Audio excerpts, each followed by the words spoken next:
हिंदी कक्षा में आप सभी का स्वागत है। हम लोग सेकंड सेमेस्टर में पहला लेसन आश्रय रोग इसको सफलतापूर्वक समाप्त कर चुके हैं। जब कथा संग्रह में एक लेसन हो गया है तो मैं सोच रहा हूँ कि गद्य दर्पण में से भी एक आध लेसन को हम लोग आरम्भ कर ही लें। तो मैं आरम्भ करना चाहूँगा राजनीति का बंटवारा।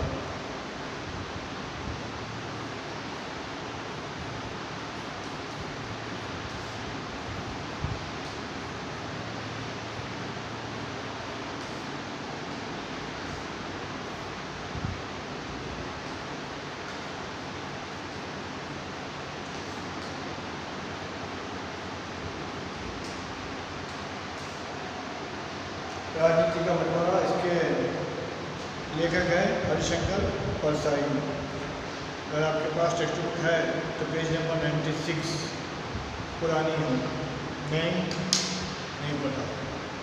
राजनीति का बंटवारा। हिंदी साहित्य के इतिहास में हरिशंकर परसाई का नाम व्यंग्य प्रधान रचनाओं के गगन में ध्रुव तारा के समान है। उनका जन्म मध्य प्रदेश के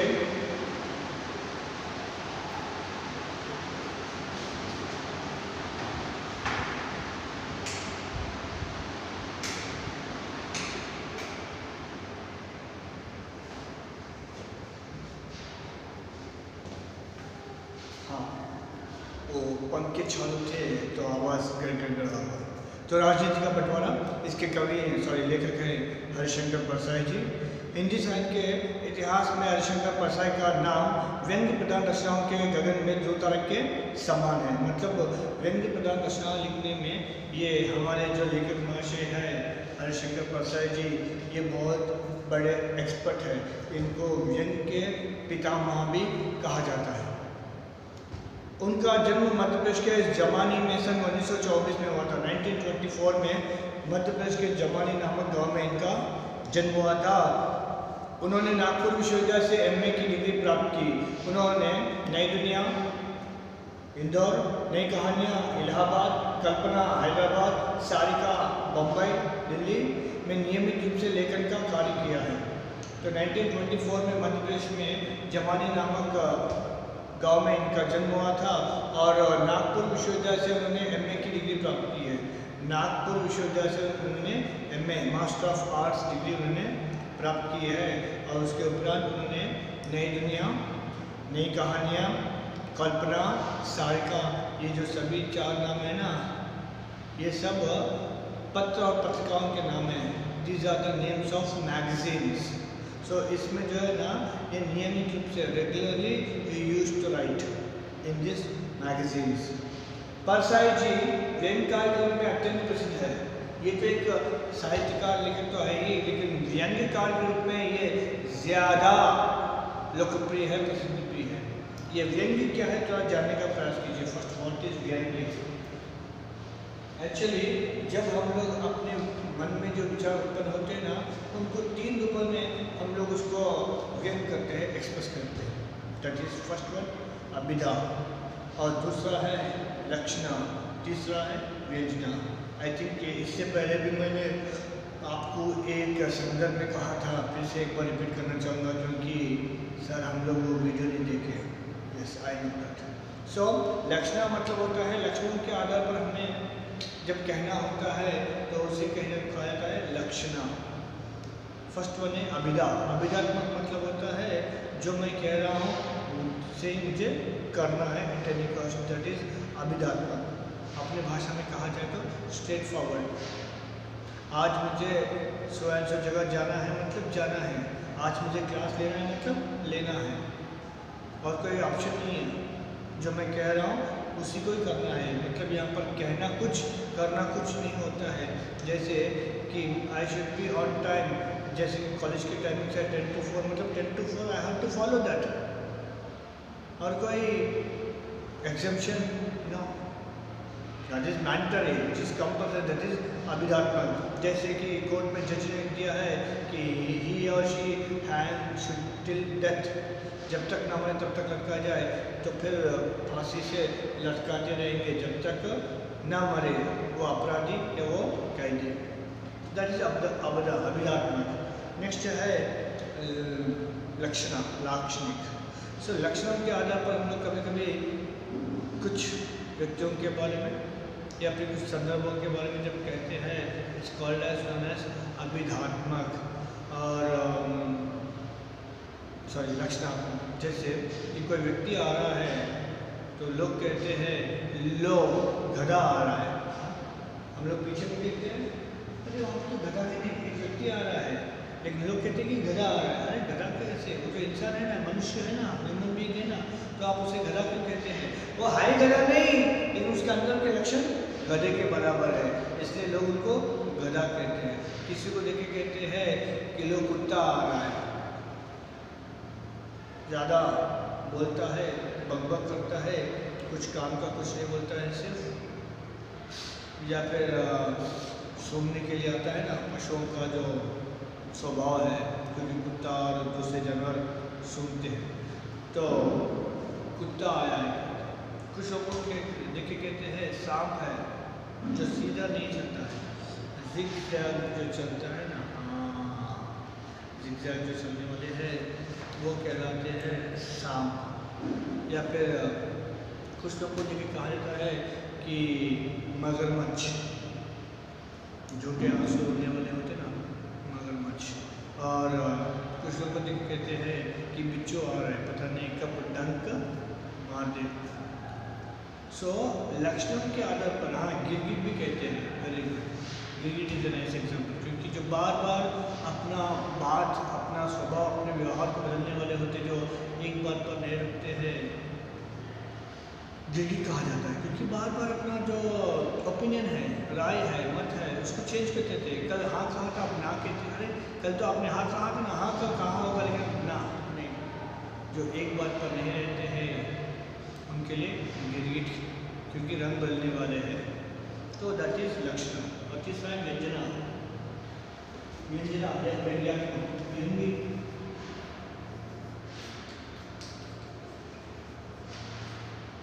व्यंग्यात्मक होता है, आयरनिकल। व्यंग्य मतलब होता है आयरनी, नॉट ईरानी, चाइनी। सो नॉट सर ईरानी लिखे क्या, no no no, irony. So ironical poets, ironical authors आपने शायद सुना होगा अंग्रेजी साहित्य में। यहाँ पर हिंदी के भीष्म पितामह व्यंग्य के, वो है हमारे हर्षवर्धन परसाई।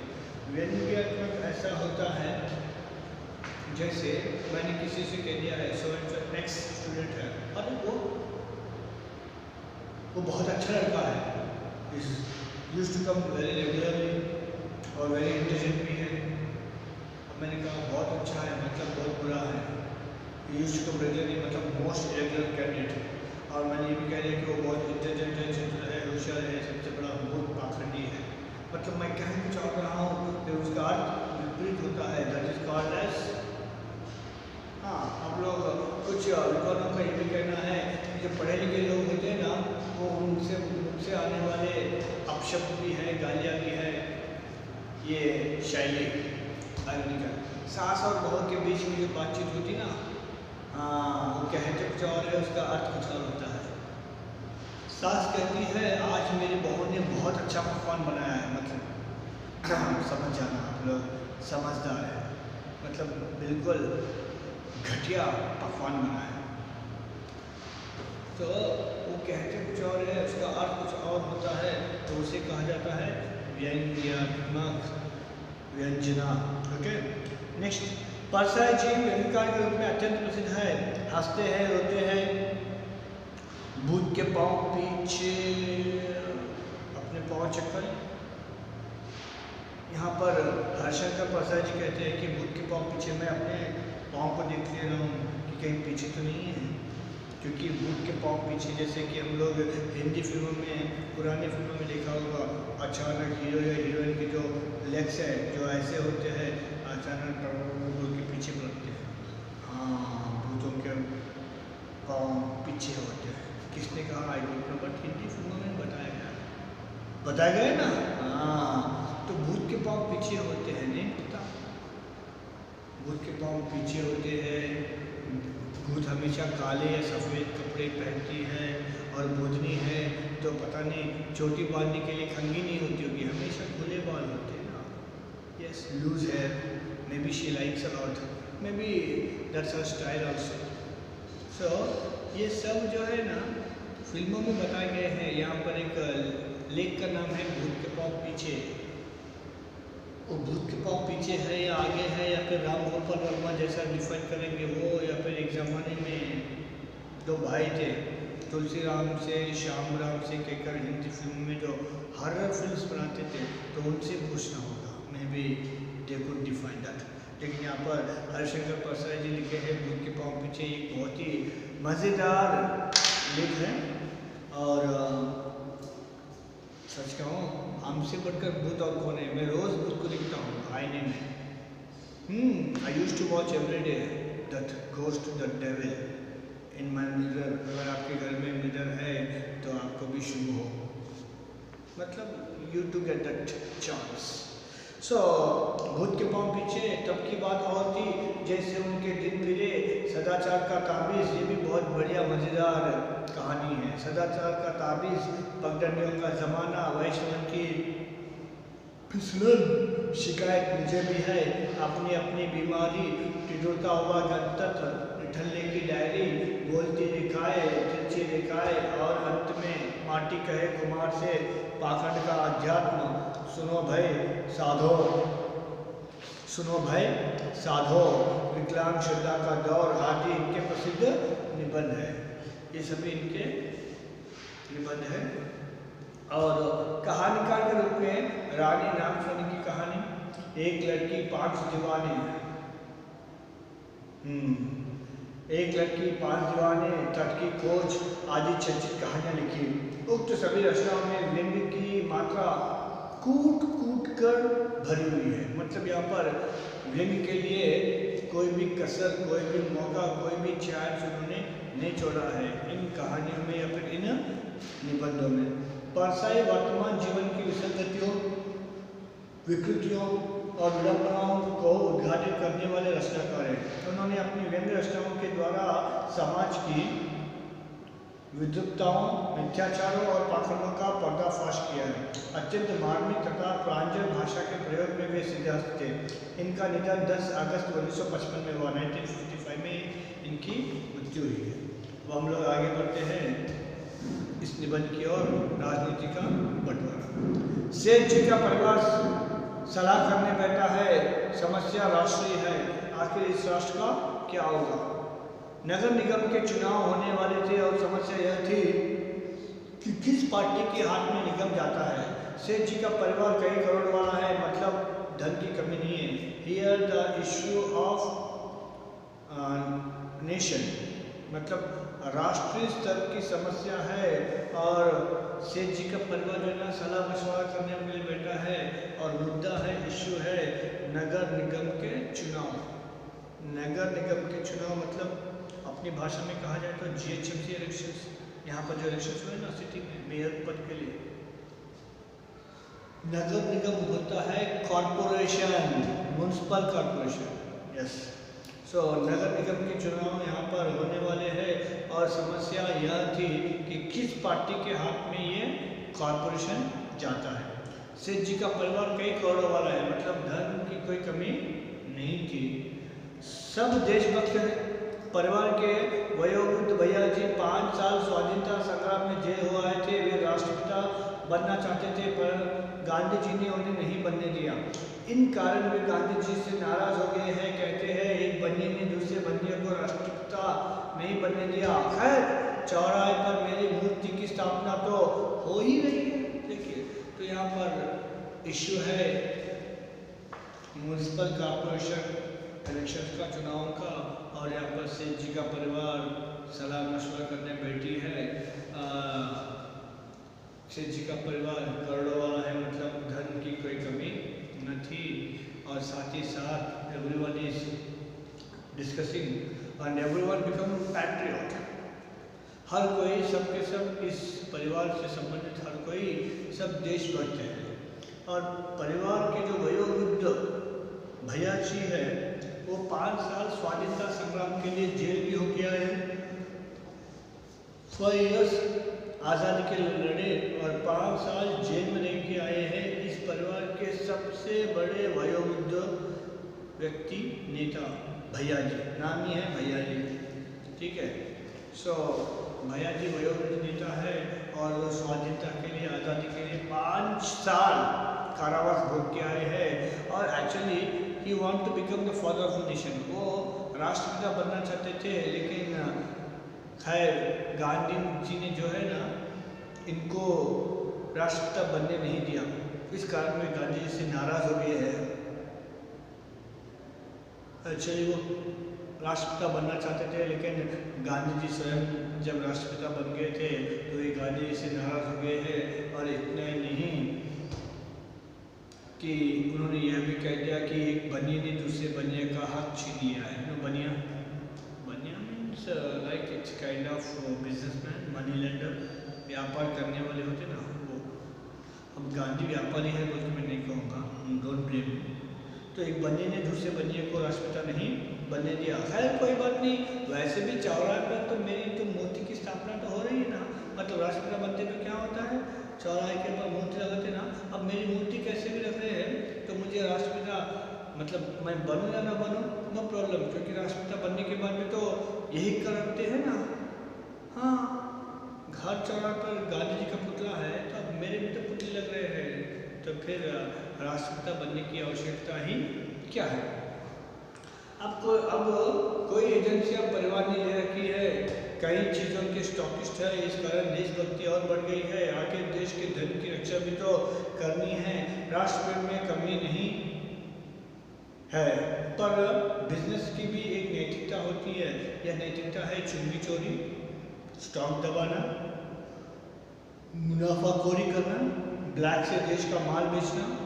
अभी चंदा करके वयोवृद्ध देशभक्त भैया जी ने शहीदों की स्मृति में कई लाख का बलिदान मंदिर बनवाया है, जिसमें से काफ़ी चंदा खा गए।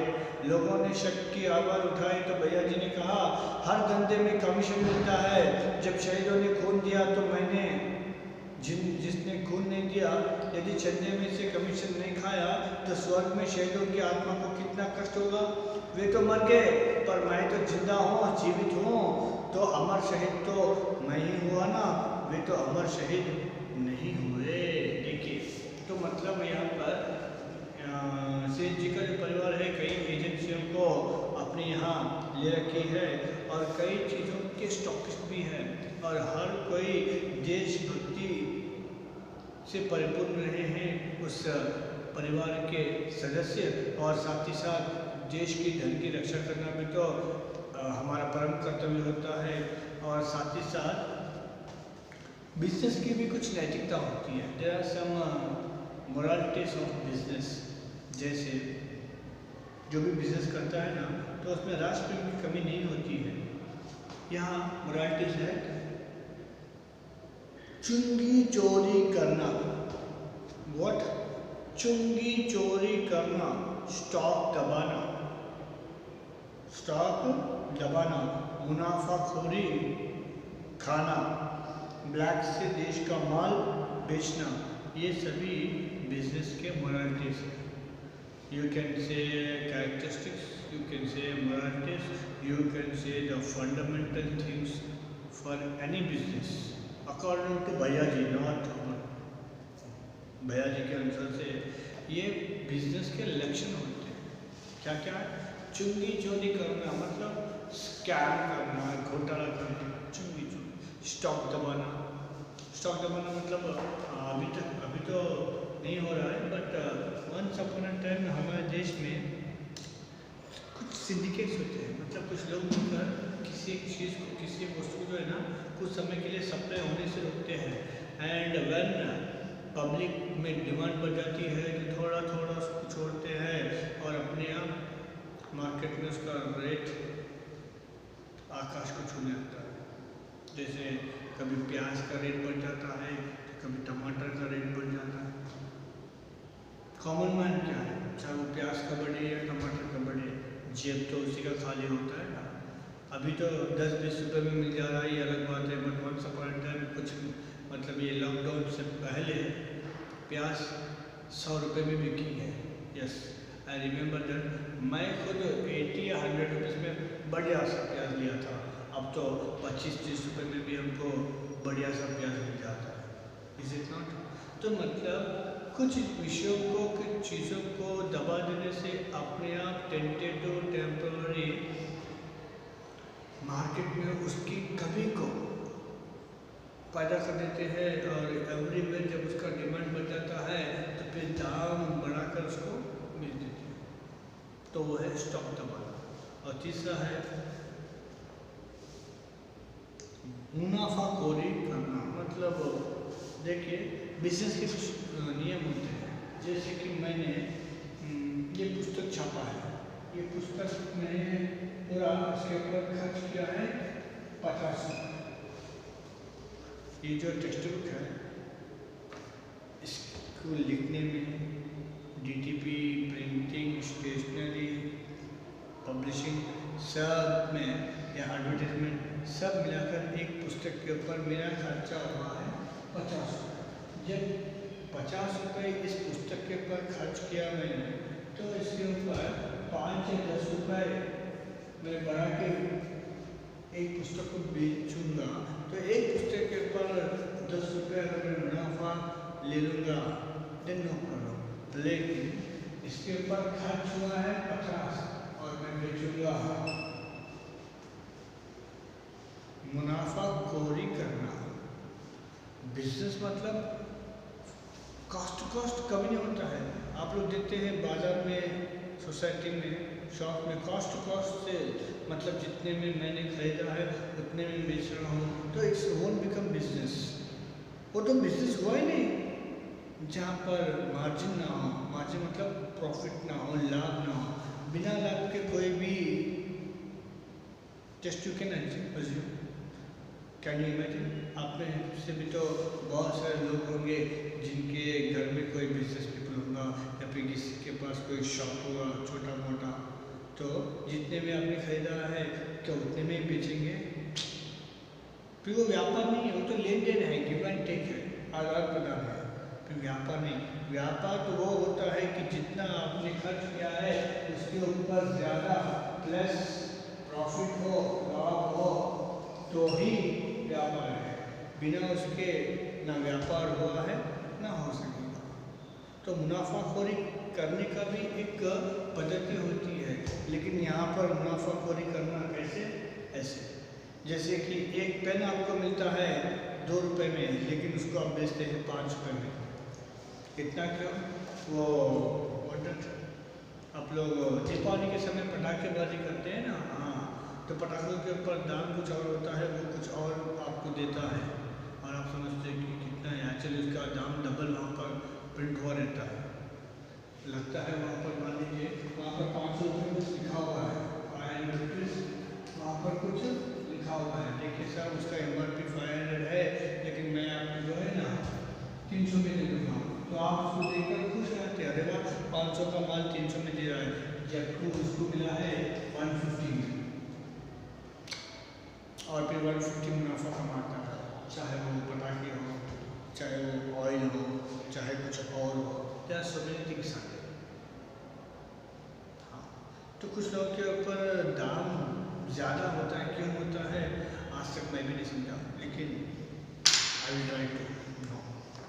सो चुंगी चोरी करना, स्टॉक दबाना, मुनाफाखोरी करना, ब्लैक से देश का माल बेचना, यस, क्योंकि अपने देश के कुछ वस्तुओं का बहुत डिमांड होता है, चाहे वो वैक्सीन ही क्यों ना हो।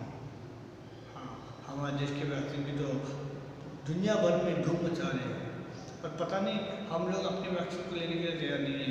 वैसे भी घर की मुर्गी दाल बराबर होता है ना। हम लोग अपनी दवाई no no no no no, Indian doctors, Indian surgeon no no no no, बाहर से अमेरिका से डॉक्टर, न्यूयॉर्क से डॉक्टर, कनाडा से डॉक्टर, साउथ अफ्रीका से डॉक्टर चलेगा, जबकि वो कौन रहता है? वो भी NRI रहता है।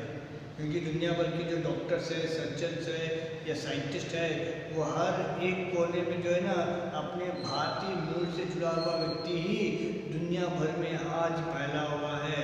और मैं ये बहुत ही खुशी के साथ कहना चाहूँगा, चाहे वो गूगल के CEO हो, बहुत ही यंग युवक है, सुंदर पिचाई कुछ नाम है ना, हाँ, या फिर वो इन्फोसिस के सत्या नाडेला, हाँ वो भी तो भारतीय मूल के हैं। इतना क्यों, अमेरिका के जो बहुत सारे उपराष्ट्रपति हैं या मंत्री हैं, there are so many people are there, they are belongs to India, यहाँ के मूल के संतति के हैं। तो ब्लैक से यहाँ का माल विदेशों में बेचना, तो ये इन कामों से ना लाभ कमाना चाहते हैं। तो अभी अभी चंदा करके वयोवृद्ध देशभक्त भैया जी ने जो है ना, जो सैनिक शहीद हुए हैं, वीर गति को प्राप्त हुए हैं, उनके नाम पर बलिदान मंदिर, हाँ बलिदान मंदिर की स्थापना की।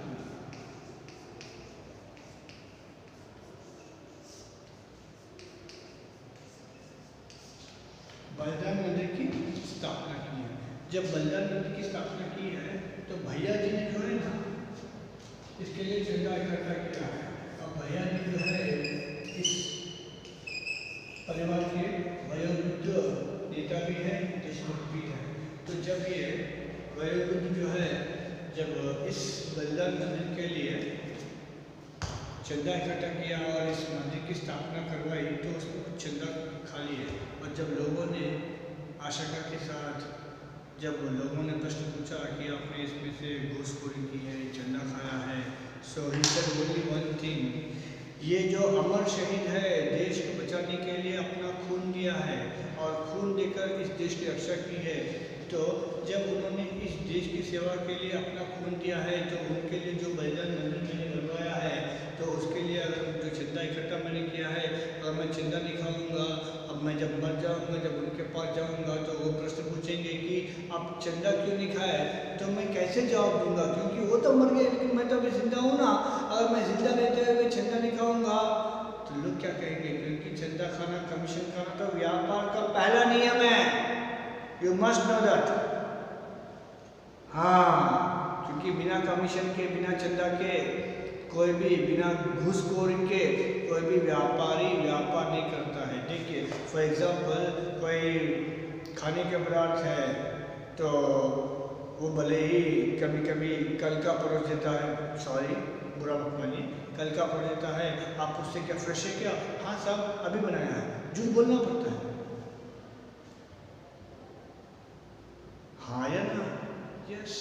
क्यों? क्योंकि वो बिजनेस का पहला नियम है। बहुत कम ऐसे लोग होते हैं जो बिना मतलब झूठ के सहारे व्यापार करने वाले हैं। ऐसा कोई हर कोई नहीं होता, और ना ही हमारे फर्स्ट सेम के समुदाय की तरह हर कोई सच का सौदा तो नहीं करता ना।